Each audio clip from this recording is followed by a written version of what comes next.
broadcast 1, Retos speaking. Pressure coming here, pressure coming. We're 1.5 below. Stand by, 2 dives here, boys. We're looking at 10.5 and 42. Hi everyone, and thanks for joining us. Thanks also for your feedback to date. It's really helpful if you leave a review on iTunes or reach out on all the usual social media channels. And if you like what you're hearing, why not give us a like?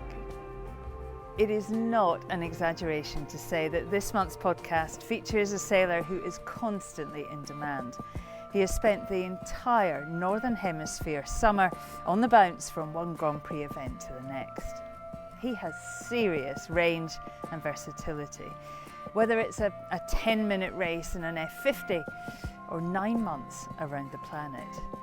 It seems that Australian Kyle Langford is always near the top of the team sheet. As the temperatures started dropping in Europe, I tracked him down at Heathrow Airport, on his way through London to his home in Oz to pick up the early season momentum there. He was hot off that dramatic $1 million win with the Australian team in the Sail GP finale, and had literally just flown in from Lorient in France, home of the IMOCA fleet, where he'd been trialling out with one of the favourite ocean race teams.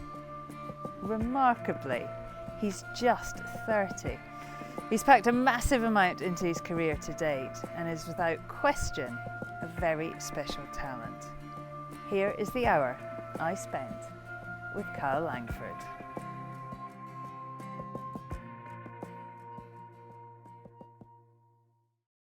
I'd gone from sailing with my mates to sailing with Jimmy Spithill and the Oracle guys. I had a lawyer, all of the other sailors had lawyers, and then there was the 5 jury members. We kept on hearing all these stories about how they had a private jet on the runway because they were going to win that day. Kyle Langford, thanks for joining us. I've been trying to sit down with you, I think, all summer, and finally we have made it happen. Heathrow, Terminal 5, it's very glamorous, so you're completely on the bounce, aren't you, between flights. Just tell us where you've been and what you've been doing and where you're going. That's a good question. Thanks for having me. We've been trying to get together all summer and just narrowly missing each other at every event, it seems. But here we are at Heathrow Airport, and I've just been in France last week, a couple of days in Sweden, and now I'm on my way down to Australia. So it's been non-stop all summer, and really since the finish of the Volvo. You say France, but I know you've been in Lorient, the home of French offshore sailing, the home of the IMOCAs. And what have you been doing there? I went to France last week to Lorient to check out the IMOCA 60s, and particularly a team that's going to do the Volvo Ocean Race, or the Ocean Race, should I say, and doing a bit of trial with those guys to see how the fit was, and so just come fresh off that. You're not giving much away. I think you're smiling. I guess the fit was good. Tell us a little bit about that. Well, I was there with 11th Hour Racing, who are going to be competing in the next Ocean Race, and just the biggest thing in offshore racing is the compatibility of the people on board, and you're going to be working so closely with these people in extreme circumstances, and so you have to be able to get on. And so I actually didn't go sailing with them. I spent an hour on the boat with them, and it was more about the fit and the feel of it, and came away from that week and it felt good. And so so I'm looking to kind of join those guys for the next Ocean Race. Oh, that's exciting. They've had 2 rough ocean races, haven't they? It feels like this could be their time. Yeah, I think the next Ocean Race is going to be a completely different look to the last one. It's new, it's exciting, it's in IMOCA 60s, the boats are foiling, and those guys have done an incredible job in the last 2 campaigns to get the teams off the ground and up and running, and I think this is kind of a fresh start. It's a blank canvas, and there's a lot of freedom to where you want to run your campaign, and who knows what the race is going to look like in 2 years' time, and it's incredibly exciting to be a part of that. Yeah, it's going to feel brand new, that's for sure. Now, Kyle, it's so great to have you here because I told you a little bit about this before, didn't I? My son is 13. He's sailing mad. He reads Seahorse cover to cover, and he wasn't listening to the podcast. And I said, why, you read Seahorse, you watch everything on YouTube. What is it? Why won't you listen to Mummy's podcast? And he says, well, you never do anyone cool, is what he said. I mean, personally, I think Francois Gabard, the fastest man around the planet, is quite cool. And so I said to him, well, and who, given everybody in sailing, who would you want to hear from? Kyle Langford. That's a huge honour. I mean, I'm not sure I agree with him, or many people do, but yeah. Well, he better listen to it. I hope so. I mean, it's been such a busy year, hasn't it? We must start with your recent high-profile win on board the Aussie boat with Tom Slingsby's Sail GP team, and you guys did it. I mean, I'm holding my breath just remembering that final race. You won the $1 million. How cool was that? I mean, that event is, it's something else. And to have such a big event that's one race, winner takes all, is like nothing else in sailing. And I mean, like with the America's Cup or the Volvo Ocean Race, I mean, these big events, you kind of start it and you're nervous, but then you kind of get into the rhythm of the event and it's a week long or 9 months long, whereas this race is 10 minutes and it's winner take all. And so, I mean, the adrenaline on board and the nerves on board before we started was, it was up there. It was pretty cool. There was such a lot of jeopardy, wasn't there? I mean, you were really sick in that build-up, and as a commentator, we were talking about, would you race? They were terrible without you, which I guess is a bit of a compliment. Would you race? And then, there was no wind, and then there was wind, and it felt like an amazing build-up. But I guess looking back, my favourite moment was when you cross the finish line and there's this massive roar off the boat. I mean, just describe, I guess, that emotion when finally you had all done it. I mean, the emotion, yeah, for sure was up there. And when we crossed the finish line, it was just such a huge relief. And the group that we have on board, the sailors and the shore team, a lot of people were with Oracle Team USA in the 35th America's Cup. And that campaign was kind of disappointment after disappointment. We underperformed in all the World Series and then obviously losing the cup. And it just with that group of people to come out on top, it was just so satisfying. And so, I mean, the emotion that you heard on board was just, the relief of years and years of going at it. And I know this is a new series, but the team has been together for such a long time. And yeah, just years and years of going at it and finally crossing the finish line and being first. And that was just a huge moment of relief. It was great sport, and it's quite a payday. How did you guys celebrate? Well, I was sick the whole week, and so actually I haven't celebrated yet. I've pretty much been in bed since then, and so I haven't got a chance to go out. But I think the boys had a big night out in Marseille and had a good time. But I went straight to bed and tried to recover. So yeah, that's still yet to come.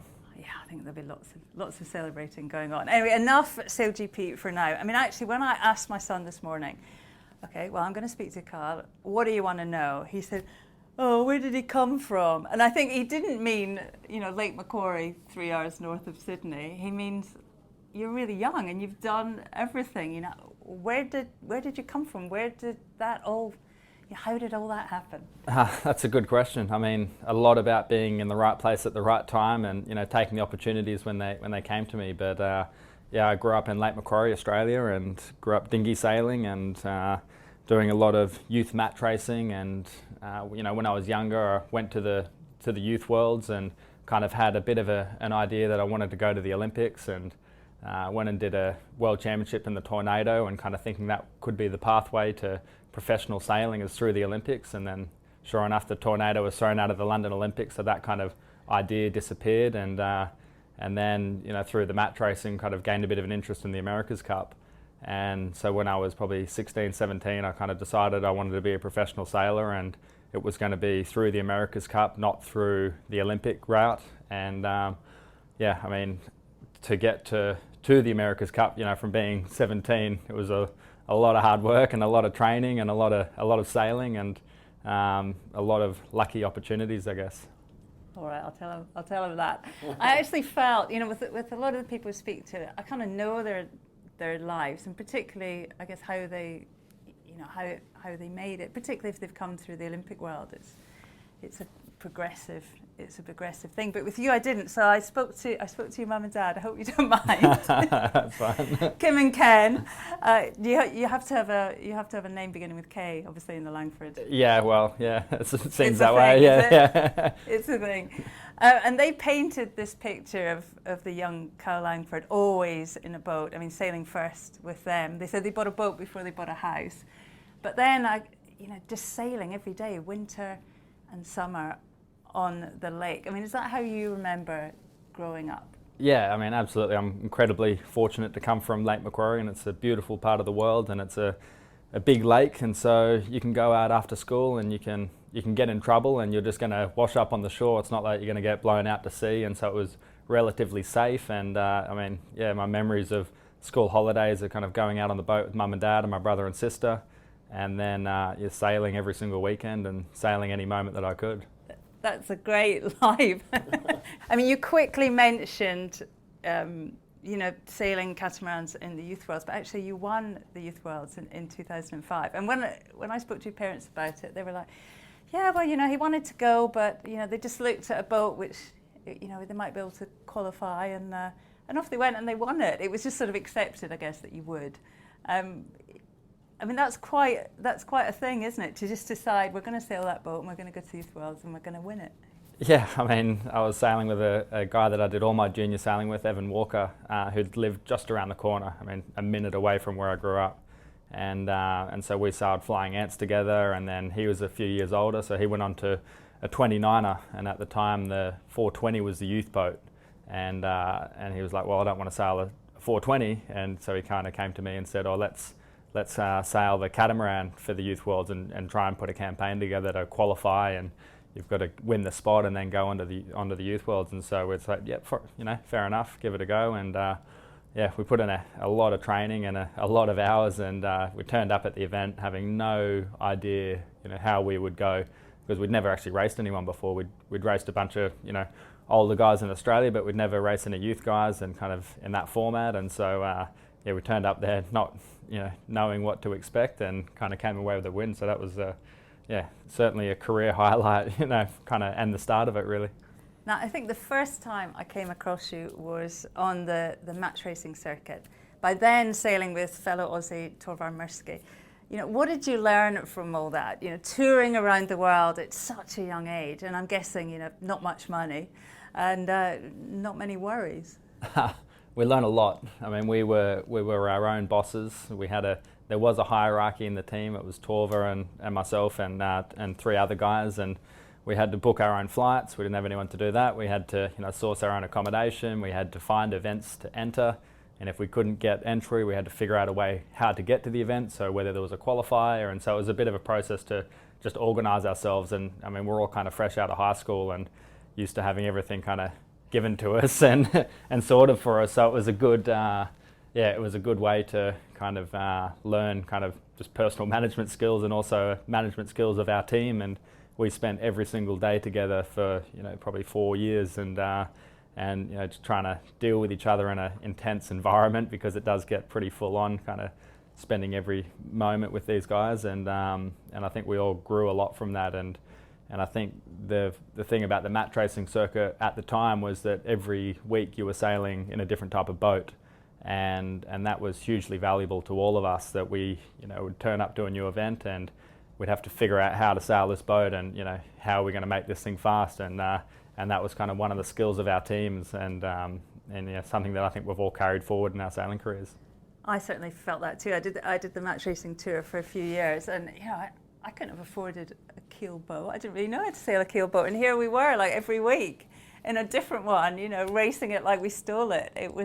We learned such a lot of basic, sailing and seamanship skills, and as you say, getting, and often different crew, not always the same people. It was a massive learning, for sure.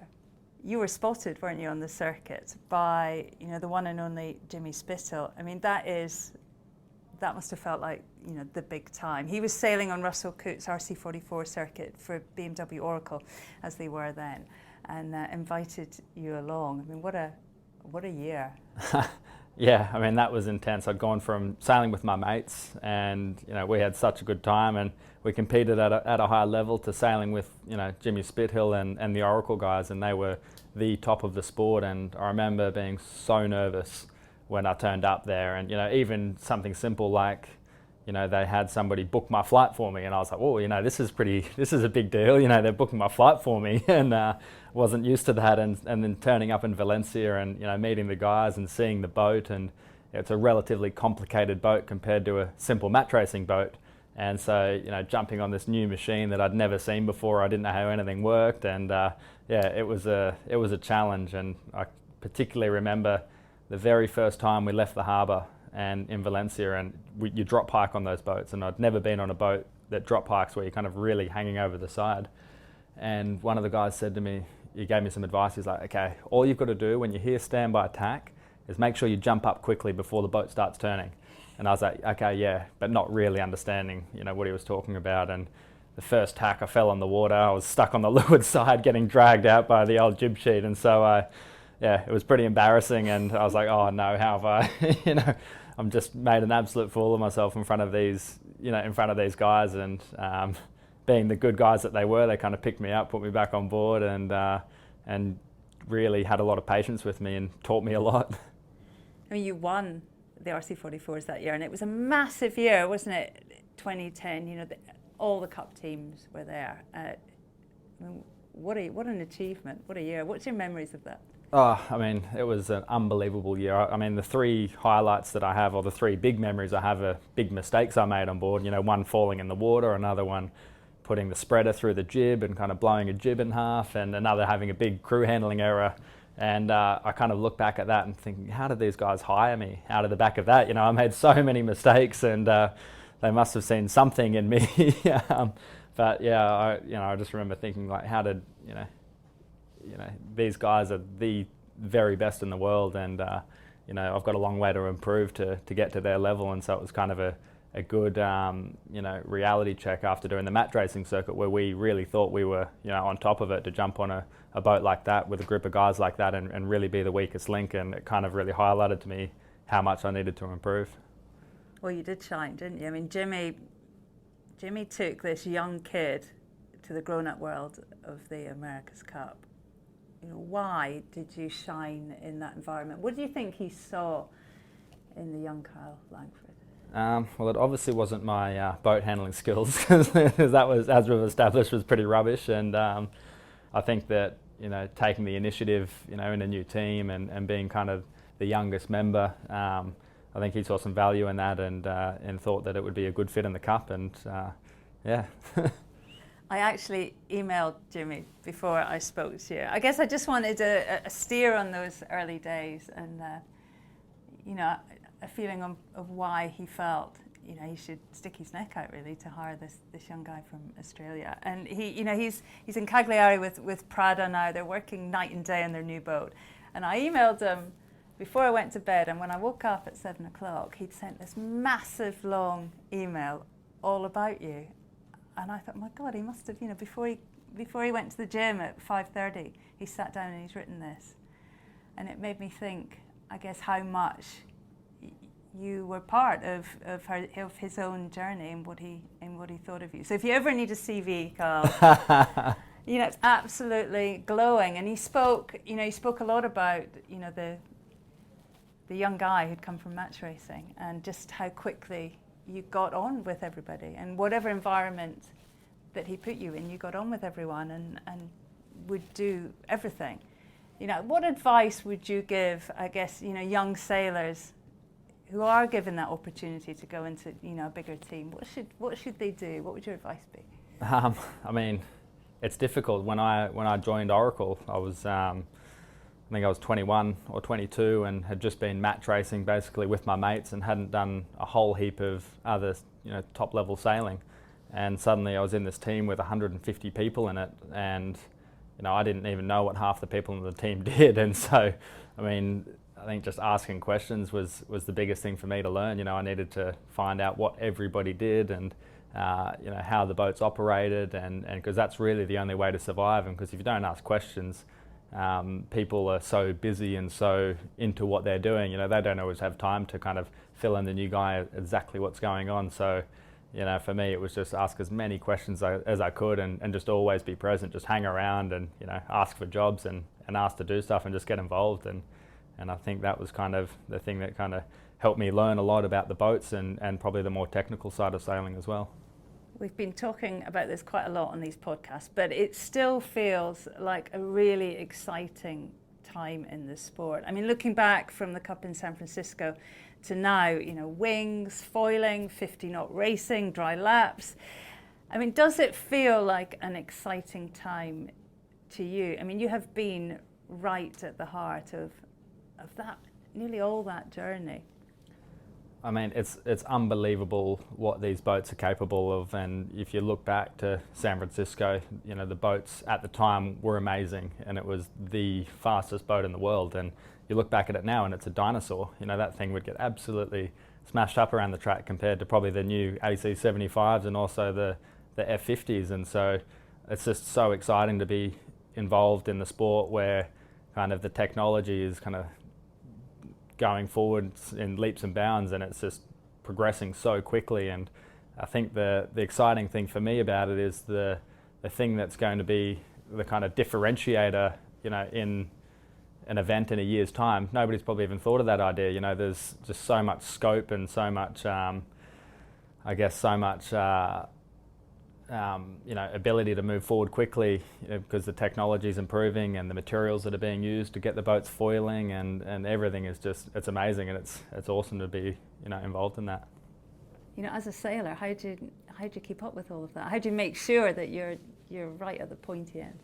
I think asking a lot of questions, and being in touch with people, and even if it's not a boat that you're sailing in, just try and gain as much knowledge of that boat as you can. And I mean, for me, I do a lot of research online and not just about sailing, a lot about planes and wings and all sorts. So just trying to broaden my knowledge and stay on top of it as best I can.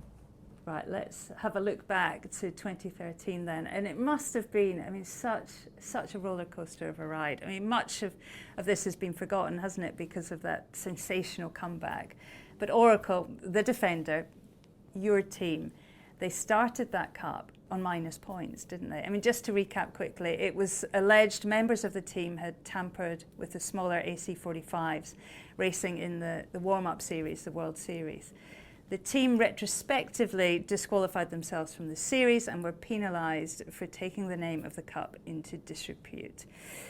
And in all of that, a 24-year-old Kyle Langford, involved in what was a big scandal at the time, having just landed a dream job in sailing.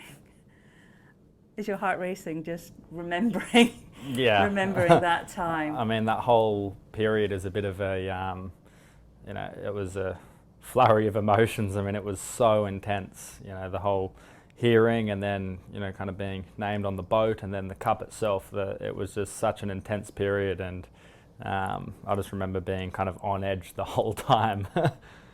When I spoke to your dad, he said he came into the tribunal with you. What was that like?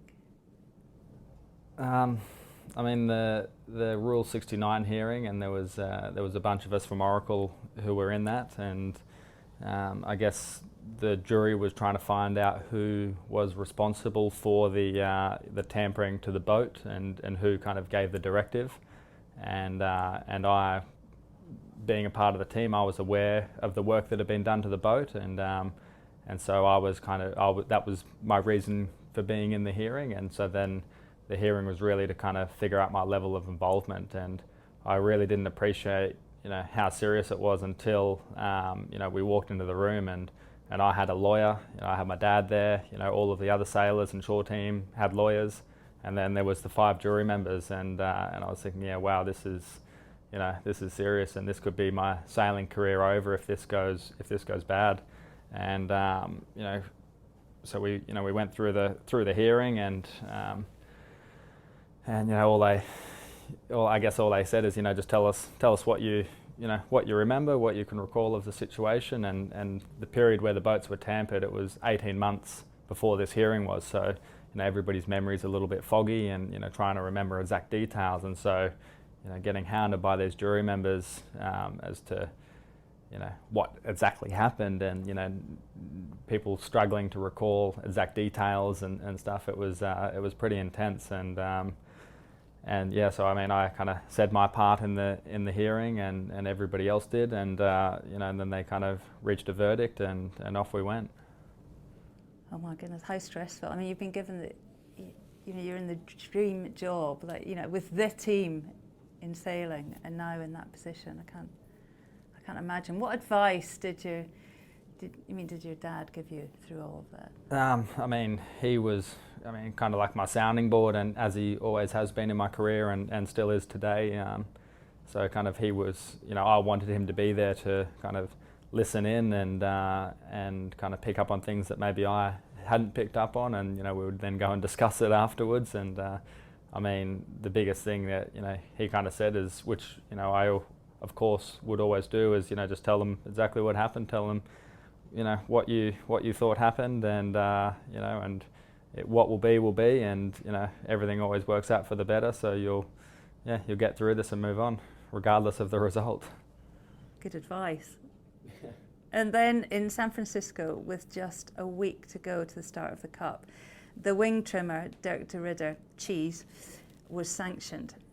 Suddenly unable to compete in the Cup, then it was announced that you would replace him on the A team as the wing trimmer. I mean, what a roller coaster. I mean, how did you learn about that? How did they tell you that you were on? To be honest, I actually can't remember the exact moment, but I think it came from Jimmy, and he kind of said that the result of the hearing, Cheese was going to be suspended, and so my first reaction was I was absolutely gutted for Cheese, because he has really done a really good job kind of helping me in my sailing career, and still does today. We talk quite often, and so of course I was disappointed for him, because I saw how hard he had worked in the campaign, and and how much influence he'd had, and someone I really respect and look up to, and so devastated for him. But then also, rather than more than excited, I was anxious. I was like, oh no, what's this mean for me now? How is this going to go? How much experience did you have in the AC72? I was confident I was more than confident to jump on and sail the boat. Maybe I was just young and naive. Well, I was young and naive. I thought that it's a job that I could do, and so I wasn't nervous about performing on board. I was more nervous that if I make a mistake, suddenly there's 150 people sitting here watching this who have put their lives into this project, and if I make a mistake, that's they're looking to me. You're 24 years old, a Cup rookie, in San Francisco, where it blows 20 knots plus like clockwork every day, and you're essentially the guy with his foot on the accelerator. It was a massive job. Yeah, the wing trimmer on board has got a reasonable amount of responsibility, and I guess being young and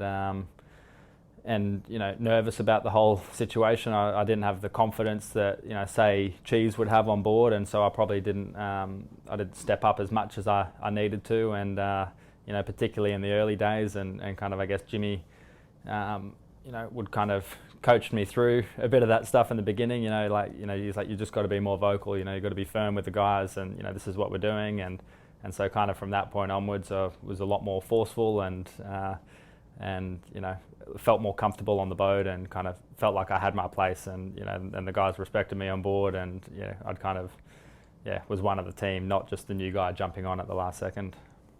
At the time, both teams were trying to master upwind foiling, and in the email that Jimmy sent me, he fully credits you with leading this process. How true is that? Of course, everything in the Cup is a group discussion, and I think Tom Slingsby was certainly someone who was instrumental in pushing the upwind foiling and playing with the modes of the boat, but then ultimately it's between the wing trimmer and the helmsman to execute it, and so it turned out we had the right tool for the job, and we just needed to learn how to actually do it. And so over the course of the Cup, we kind of developed new techniques to kind of get the boat on the foil and how to trim the wing as we're popping the boat up, and how to kind of keep the boat going on the foils, and that was a very exciting thing to be a part of.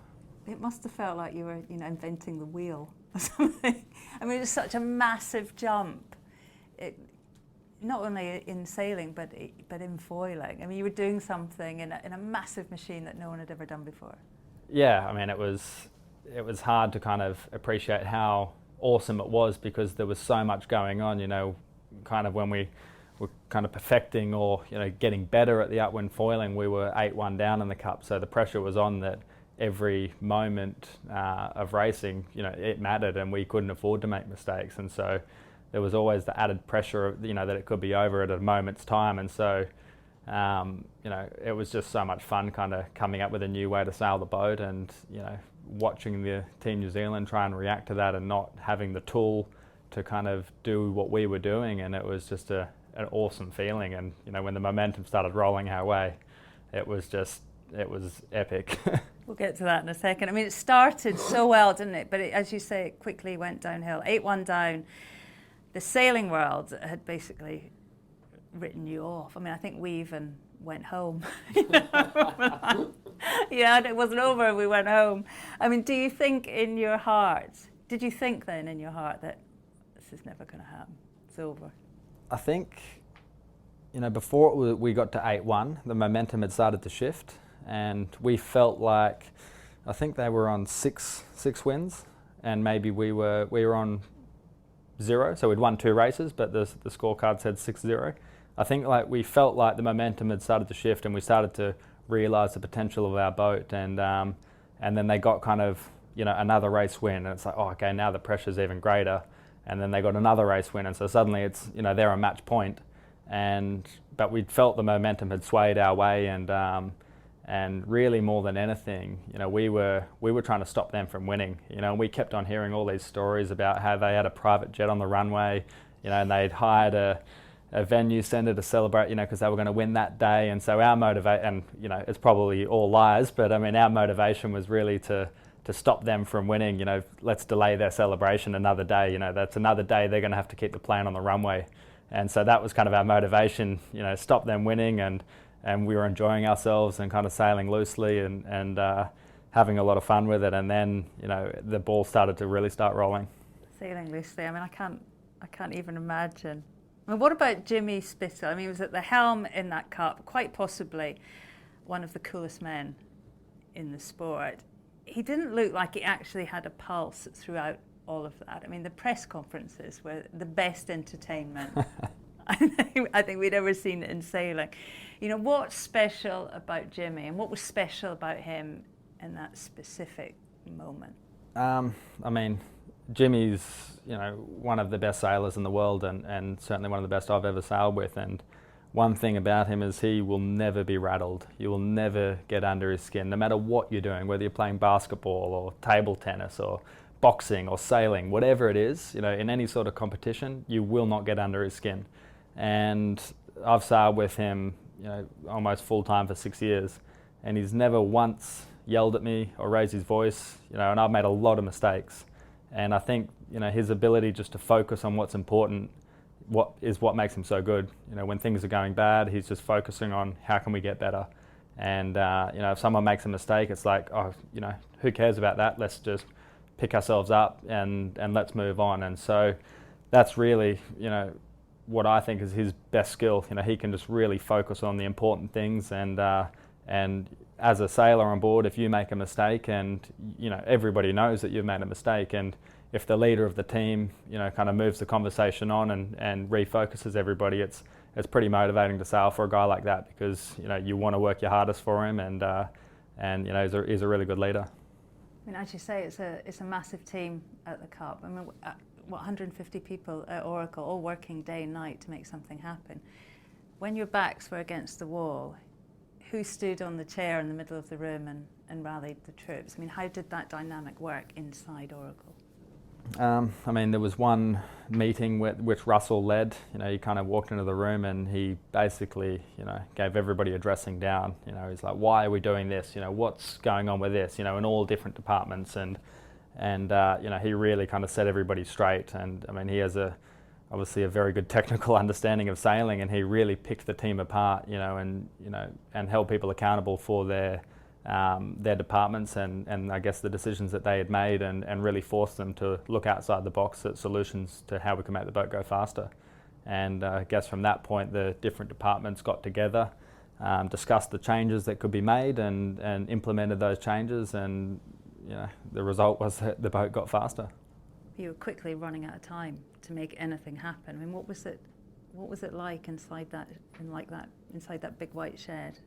I mean, there was a lot of stress. There was a lot of work going on from the whole team. The designers are typically when the boats go racing in previous events, the boats go racing and the designers kind of kick back. But they were working harder than ever to kind of come up with solutions as to how we can get a better aero shape for the wing, or how we can improve the drag on the rudder. And so they were kind of working non-stop, and then the ideas that they come up with, they need to hand off to the shore team, and the shore team need to implement those changes. And so I mean, it was just a hive of activity throughout the whole cup, and as sailors, we were really trying to analyse the way we're sailing and how we're using the boat. And so it was long debriefs, a lot of discussions, watching a lot of footage, and then I guess trying to rest up and be fresh for the next day. So it was tough. In the end, though, I mean, the most incredible sporting comeback I think sailing has ever seen. But what a year! It started with the Court of Arbitration, and then that incredible victory. Looking back on it now, what are your emotions? What are your thoughts on that amazing period of your life? I mean, for me, it was an absolute fairy tale period. I kind of came from kind of nowhere, in the sailing world, and been doing a lot of match racing, but not much other than that. And then to join this massive team with a lot of resource and the best sailors in the world, and to be able to learn off those guys, it was an unbelievable experience. And kind of a lot of the lessons that I learned during that campaign, have really helped my sailing career kind of going forwards into what I've done since. The control system they had again, the foils they had again, and the rudders were a big deal as well. He's been the enemy for 3 years, and suddenly he's your teammate, and you need to cooperate with this guy that you've wanted to beat up. It's a horrible part of the world, and it's a place where humans don't belong. Let's talk a little bit about Bermuda. Defending the Cup, I mean, Oracle were first to establish a base there, and we came quite a lot, to film the whole build-up. And whenever we came, it really felt like you all kind of belonged. There was this amazing, team spirit. Everyone was, paddleboarding or free diving, or there was this great feeling, I think, which we didn't get in a big city like San Francisco. What was your time there like? How enjoyable was it all? Bermuda, I mean, it was the best time of my life.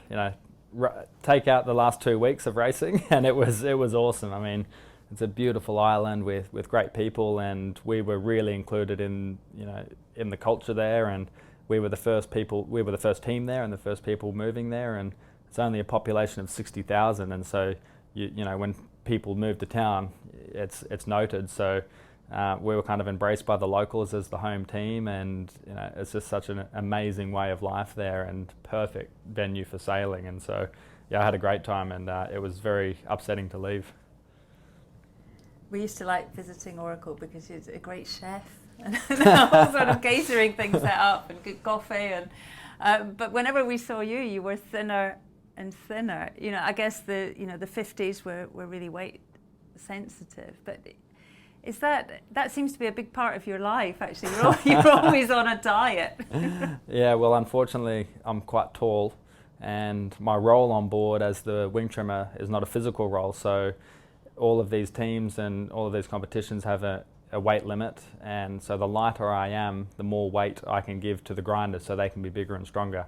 And Bermuda was an extreme case of that, where I just needed to be as light as physically possible. And it wasn't like, okay, this is your target. It's like, you just have to go as far as you can go. And so I spent a large majority of that time probably not being that pleasant to be around, and being quite grumpy and hungry the whole time, and a little bit antisocial. But I mean, my whole life was focused on that cup, and it meant absolutely everything to me. So I was going to do whatever it took to help the team perform. I mean, what was your body fat percentage? How extreme was it all? I mean, I think I got down to about 4%, and then they said, okay, that's about as low as we want you to go, and I'm about 12 kilos heavier now than what I was then, and so I just needed to do as much as I could, and yeah, I wasn't eating much. I was probably eating 1,200 calories a day, and I actually became quite obsessed with it. I was all about dieting. I needed to lose as much weight as I can to kind of help the other guys out, and yeah, so I was kind of counting every single calorie. And I look back at it, and I'm like, wow, what a freak! What was I doing? Could you still? I mean, if I'm hungry, I can't think. I mean, could you still function? I was drinking a lot of coffee, and just kind of targeting my eating and intake of energy at the right time, so I could perform on the water and be effective in meetings and debriefs, and then.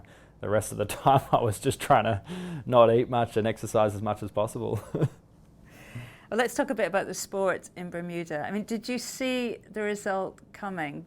Did your team Oracle know that you would struggle to beat New Zealand? I guess, when did you realise also that it was going to be difficult? I think we knew that Team New Zealand were going to be difficult from day one.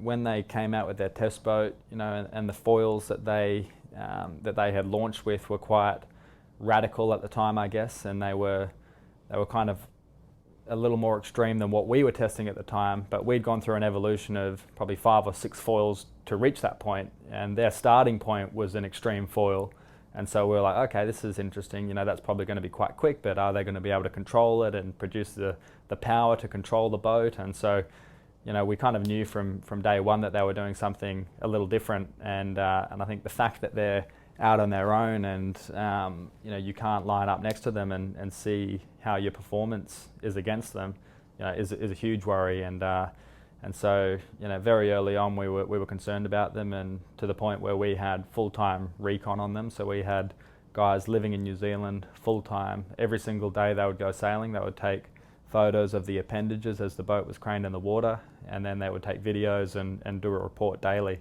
And then that was sent back to Bermuda, and we would study that report daily and really kind of understand the progression that they were making and the direction that they were going. And so yeah, they were the biggest threat from day one, I would say. It took a long time to make changes. I mean, you couldn't. I mean, that was the thing, I guess, in Bermuda, that you could see that they'd better stuff, but it's like 3 months to make something new. It's hard to react, I guess. Yeah, absolutely, and I think going through the experience of San Francisco, where we managed to turn it around, not overnight, but it was a slow, it was a kind of an improvement quite quickly. We all had the belief, or I certainly had the belief, that we could turn it around, but then, looking back on it, the changes that we made, you can't do that much because the foil takes 3 months to build, and we're in the middle of the America's Cup. You can't, quickly build a foil or, modify a foil quickly, and the rules were actually quite limited, and that's where you couldn't make radical changes. And so, we were kind of making the best decisions based on the information we had at the time, especially during the Cup, trying to react to Team New Zealand being so quick. And, and I really believed every decision that we made was going to be the silver bullet that kind of, got us to be competitive with them, and if we sailed well, then maybe we could take races. And so I really believed that we could turn it around, and I think that kind of belief came from San Francisco. And I think we were in Bermuda quite extreme with pushing the boundaries with the foil crossovers and also the configurations that we were running, and obviously it wasn't enough, and those guys just completely outclassed us on all fronts. And when we ended up losing, I was absolutely gutted. I couldn't believe that it was over. The dream was over, and yeah, I look back at that and I was just so gutted, like lost for words. What was it like at Oracle the day of the loss? I mean, losing the Cup. I mean, we'd all worked so hard, and the whole team had worked so hard and just lived and breathed it. And in Bermuda, we were just immersed in the Cup. And I mean, I had a notebook next to my bed, when I'd wake up in the middle of the night, and because I would just think about sailing 24/7, I'd wake up and I'd just write something down in my notebook, that could be, an idea. And they were always ridiculous, but, every moment of the day I thought about it and dreamt about it. And then suddenly, the realization that that's all over and all the hard work of the entire team, and it was done, and we actually had nothing to show for it.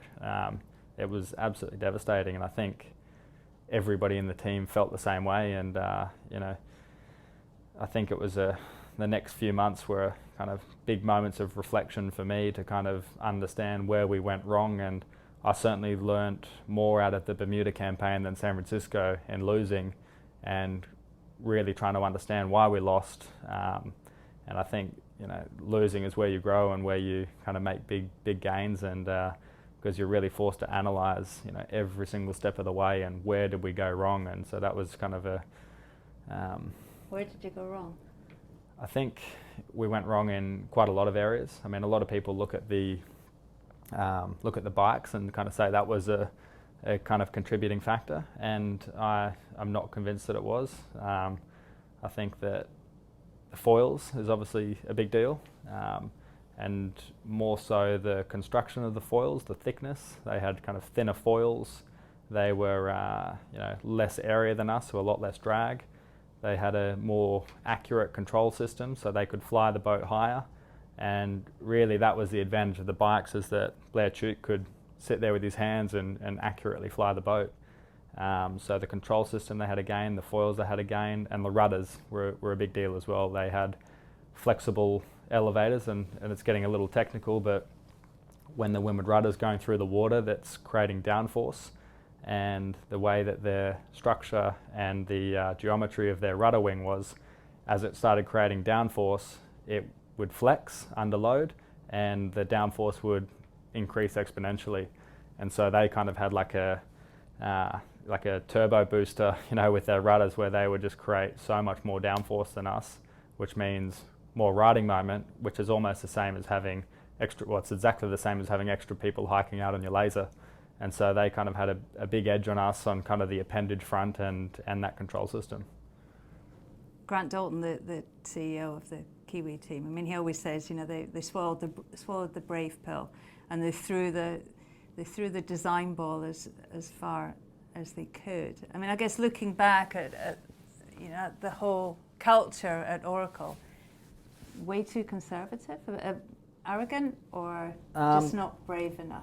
From the outside, I think a lot of people said we're arrogant, but we didn't feel like we were, and even with the benefit of hindsight, I still don't think we were, but I think we were conservative. And I think how we became so conservative is that we started, the core of our sailing team were in San Francisco sailing the AC72, and our first test boat was an AC45, which was a completely scaled version of the AC72. And so our design process was an evolution. And so every step we made was a small change from that starting point of the AC72.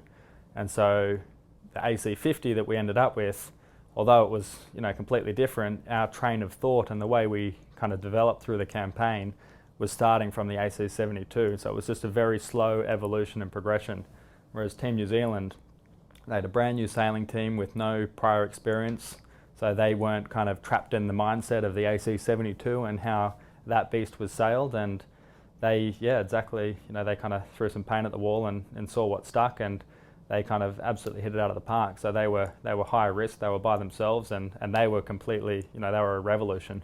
They just kind of, boom, and then they had their boat. And so, I think our conservatism was led from the 72 and the core group of sailors, and also designers kind of slowly evolving from that point. And that's a huge lesson for me, is that you've got to be thinking outside the box, and something that I've kind of think about very often. You then completely thought outside the box. I mean, you surprised the whole sailing world, didn't you? You and Pete Burling and Blair Tuke all decided to do the Volvo Ocean Race. I mean, it was quite a change of scene. How did all that happen? Starting the Volvo. I mean, that was a complete change of pace, and it started in Bermuda. We had a long lunch after we lost the sailing team, and we'd had a few drinks, and then one of my mates, Tom Johnson, who was on the team, said to me, he's like, "Oh, I think I'm going to do the Volvo." And I was like, oh yeah, and I'd never even thought about it. He was like, yeah, I heard that Brunel's looking for some guys. I was like, okay, interesting. And so then I messaged my mate Cheese and said, mate, what have you heard? And he's like, yeah, I'll put you in touch with Bauer Becking. And so They're all Dutch. I'll just point out. They're all Dutch. So they're kind of good mates. And so Cheese was like, yeah, I'll put you in touch. And so sure enough, I sent an email to Bauer. Actually, I was on the plane leaving Bermuda. I just wanted to get out of there, and out of that, it was depressing to be there, after the loss. So I just wanted to get on the plane and leave. And so I was sitting on the plane in my seat, sent Bauer an email on my phone, and by the time I landed in London, he responded saying, yeah, mate, sounds good. Let's go for a sail, and that was it. And then I kind of joined those guys and did the Volvo, and I mean that was a massive shock to the system. It was so different to what I'd known, and it was so far outside my comfort zone, and I just felt like after Bermuda I needed a full reset. I didn't want to look at a foiling boat. I didn't want to go fast. I just wanted to go and do something completely different, and I was very fortunate that the opportunity worked out as well as it did. You were so green. I mean, I remember coming on board before the race started. I mean, it was leg 0 or something, and Annie Lush was there, who was part of the Brunel team, and she'd been sorting you out with all the essentials for offshore living, the head torch and the hat. I mean, you didn't know anything, did you? No, I mean I didn't know a thing, and I mean Annie was awesome. She taught us so much, and and it's the things that you don't think about are what's important, and that that's what Annie was trying to convey to us. She's like, you need to worry about how many sets of thermals, your underpants, your toothbrush, and like all the kind of day-to-day things that you never even think about when you're going sailing. And to me, the hardest part about the offshore sailing is actually just surviving on the boat and in that environment. And so her kind of her guidance was much needed throughout the race. I mean, you ended up on Brunel sailing with Pete Burling. Pete, of course, had just skippered New Zealand to victory in Bermuda. Was that weird? Yeah,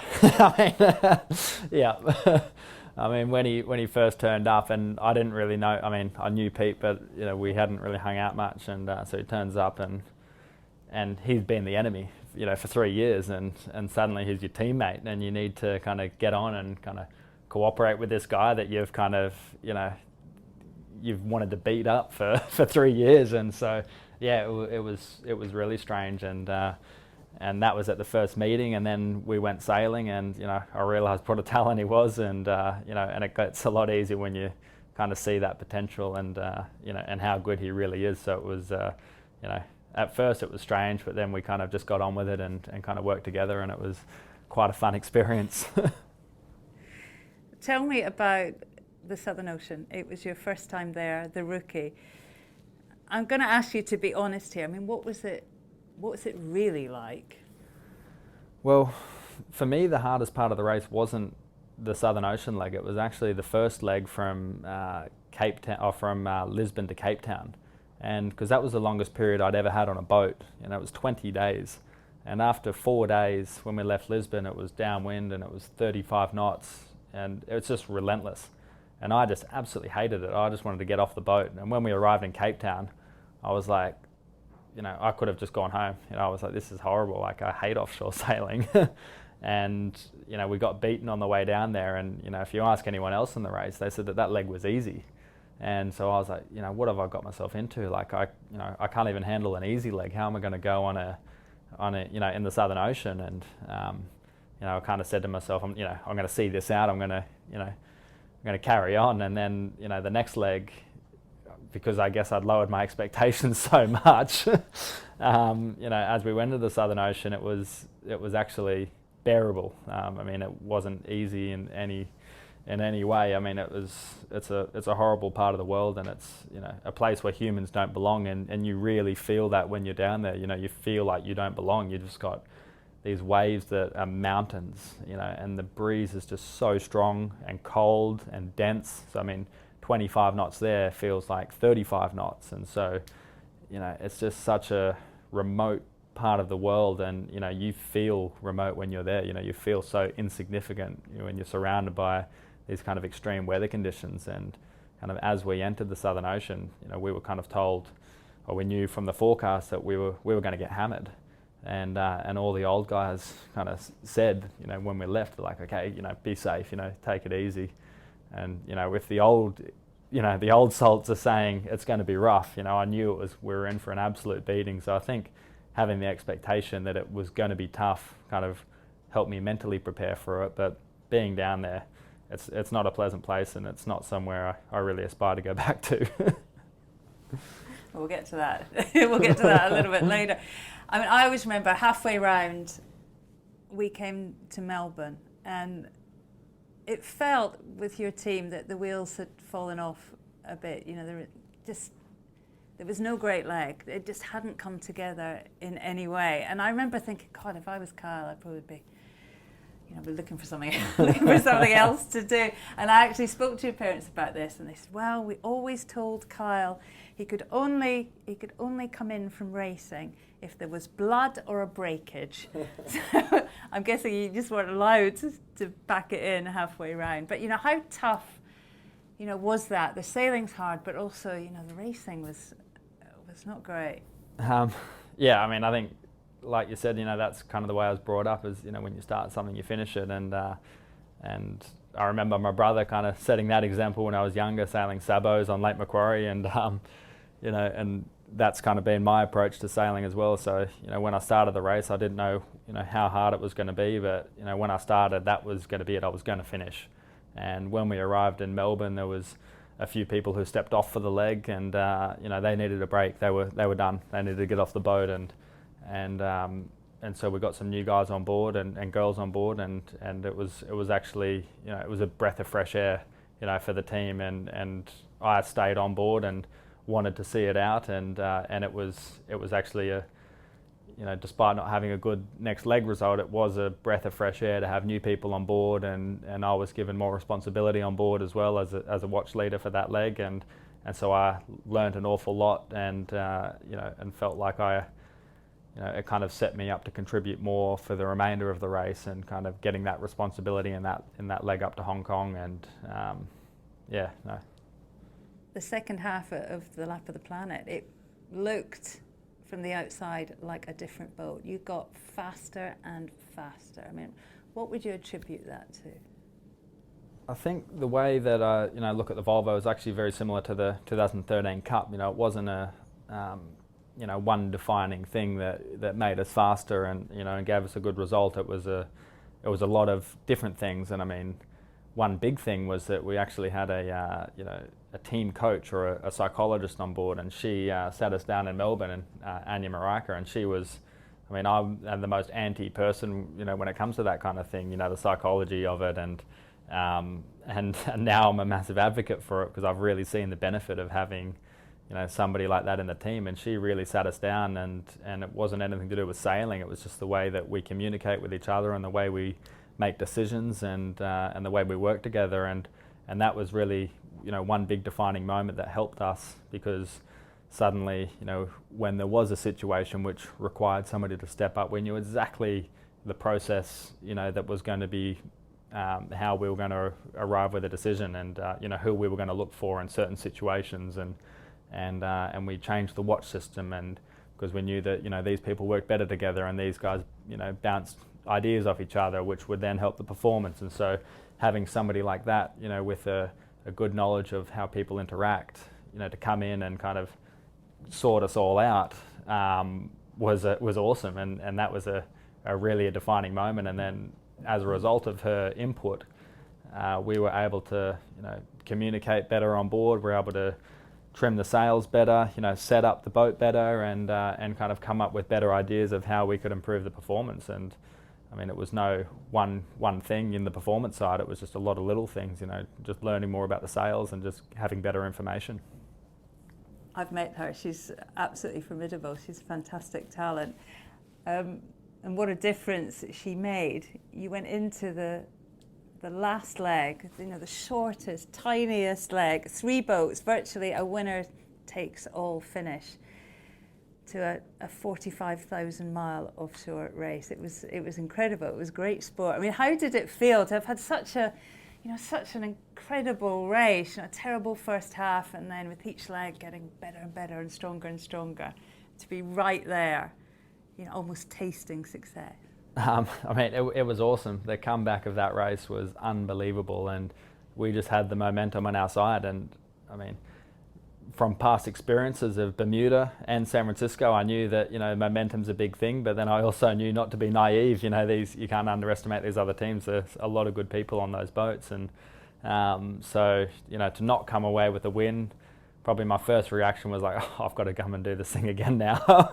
I wish we could have just ticked the box now, but it was devastating not to lose. But it's the hard thing about ocean racing is that my feeling is that even if you come last, there's a huge sense of accomplishment to actually survive it and get through. And so I think the result can also can be sometimes be secondary, and you still feel a lot of sense of pride to just competing in the thing and actually completing a leg or a lap around the world. And so of course it was disappointing to lose, but was incredibly proud of the team and how we reacted in bad situations to kind of turn the campaign around and put in a solid second half of the race. And